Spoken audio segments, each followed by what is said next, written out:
I'm with Joachim de Belgique, who has just completed his Boustany Foundation MBA scholarship at Harvard University. Joachim is currently in Monaco doing a 2-month internship with the foundation. Joachim, tell us a little bit about yourself and indeed about your background, your family background as well. I was born and grew up in Belgium until the age of about 16. And I've been very fortunate, Anthony, because I grew up in a family of 5. I have 3 sisters and 1 brother, and we are very, very close from one another. And so yes, I did my early education in Belgium, and at the age of about 16, I decided to move to boarding school in the UK. Yeah, and I did that for multiple reasons. Well, on the one hand, I wanted to perfect my English, and on the other hand, I wanted to get an international experience. And so it's there that I completed my international baccalaureate. So, having gained your international baccalaureate, I think you then returned to Belgium? Indeed. So I decided to go back to Belgium to join the military. And I started my basic training with the Chasseurs Ardennais, which is an elite infantry unit in the south of Belgium. Mm. And once I completed that, then I moved to the nautical school, where I trained to become an officer of the watch in the Navy. That must have been a fascinating time, but you decided not to pursue a career in the Navy. It was a fascinating time, but I decided to continue my education and move to Milan to do my bachelor's degree there at the Bocconi University. And that's where I studied finance. Once I completed my bachelor's, I started my professional life in the United States. I started in real estate, first in real estate development, Yeah. and then for a private equity fund which invests in real estate. Why did you decide to leave the States? Well, after my experiences there, unfortunately my visa expired. So, I moved back home, and it is there that I was very fortunate to find a position as an analyst for a single family office, which this time invested primarily in energy. So I moved from real estate investing to primarily energy investing. After about 2 years there, the idea came along of sending me to one of the portfolio companies in South Africa. On one hand, to help them grow, and in order for me to also get an operational experience. Interestingly, at this point, you might have gone back to being an active reserve in the Navy, but you chose the commercial world as your career rather than the Navy.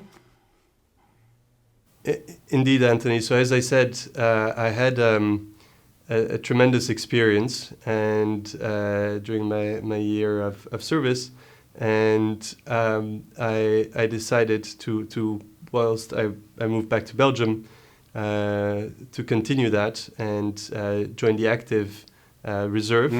So during the week I would be working, and during the weekends and some of my holidays I would be training. A great combination. Okay, you've lived in Belgium, the UK, the States, Italy and South Africa, and I know you have developed a considerable talent for languages. Well, indeed, I've been very lucky to live in various places around the world, and so I've had the opportunity to pick up several of the languages where I lived, and so I do now speak 3 of the European languages fluently, and I would say on a good conversational basis 3 additional ones. How long did you live and work in South Africa, and what made you decide to leave?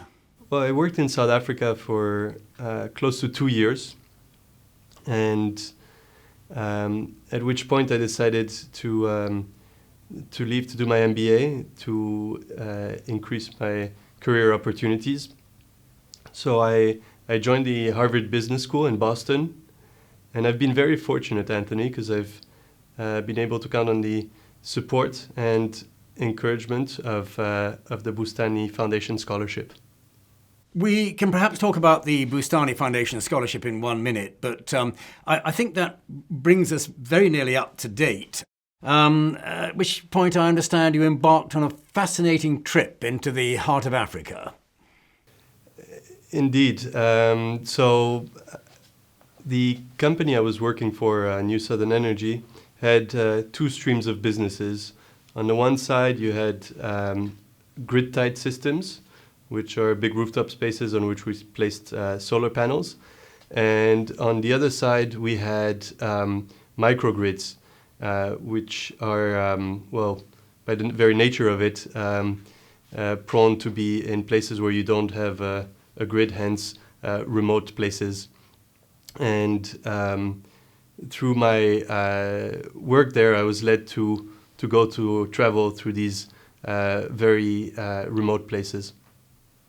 I imagine one of the most challenging and fascinating aspects of this was to be able to bring electricity to some of the most remote and isolated places in Africa, to people who had never seen electricity, knew nothing about it, and had absolutely no idea of what it could do.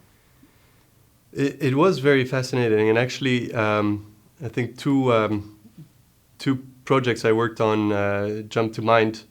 Well, we worked closely with an NGO who was managing parks on the African continent, Yep. And we worked with them to bring electricity in part to their parks, but also to the communities surrounding the park. And yes, it was a tremendous experience. And then the other experience that jumped to mind is a project where we worked on a farm which had a pond for its irrigation, and we installed the first floating solar on the African continent. And not only did it provide electricity to the farm, but it also prevented some of the evaporation of the pond, which led to more irrigation. Quite remarkable. How did the local communities react as you appeared out of nowhere with this massive technology? Well, Anthony, I wish you could have been there to witness it. It was really amazing. The joyfulness and how welcoming the locals were, and yes, they were just wonderful.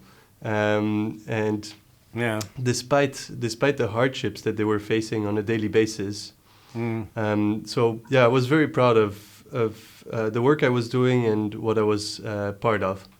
Joachim, it must have been remarkably gratifying to see not only that you could build a sustainable future for these communities, but also the way in which it had a direct and indirect impact on all their lives. Indeed, Anthony. Well, on one hand, I was very proud to be working on bringing a more sustainable future and the direct impact it has of bringing electricity to remote locations, which elevates the community straight away. But then I was also happy to be able to witness and see some of the indirect impacts that you had of the job creations that such an installations could have, and hence the elevation of these communities out of poverty. It must have been a remarkable eye-opener for you to be able to experience all this firsthand.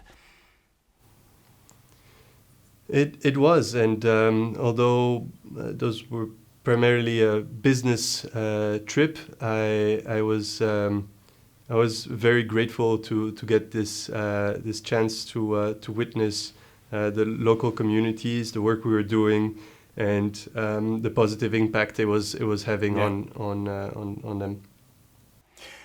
And of course, these are things we all take for granted. No, indeed, we do have the luxury of sometimes taking things for granted, which in other parts of the world they do not have the privilege of having. So it was a very eye-opening experience, and I was happy to have had that. I was amused to learn of the very strange circumstances in which you conducted your interview with the Boustany Foundation with regard to your scholarship.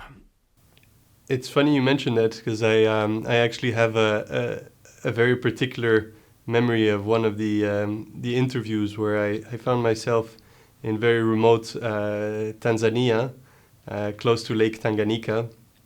And initially, when preparing for the interview, I stopped by a village where they had one printer. And so after negotiating a bit with its owner, I managed to print a couple of pages to prepare for it. Wonderful. And then when it came time to actually do the interview, there was one spot, which was about, I would say, 1 square meter, where I had cell phone reception. So it was a phone interview, and I was standing there in my 1 square meter reception spot. And I'm very grateful towards Mr. Boustany and Mrs. Pitt for the patience and the patience and the support they gave me, because the service would come and go from time to time, and they would kindly always call me back and take the time to go through the interview at whole. And overall, it was a very good experience, and I'm very happy with it. Yes. You must have been delighted and, dare I say, surprised, given the challenges of the technology, when you heard that you had been awarded the scholarship. Indeed, despite the hard technological, well, I wouldn't say barriers, but despite these technological challenges, I was happy to be. I was very happy to be able to be granted the scholarship and having the support of the foundation throughout my time at Harvard. So here you are, Joachim, back in Monaco with an MBA to add to your credentials.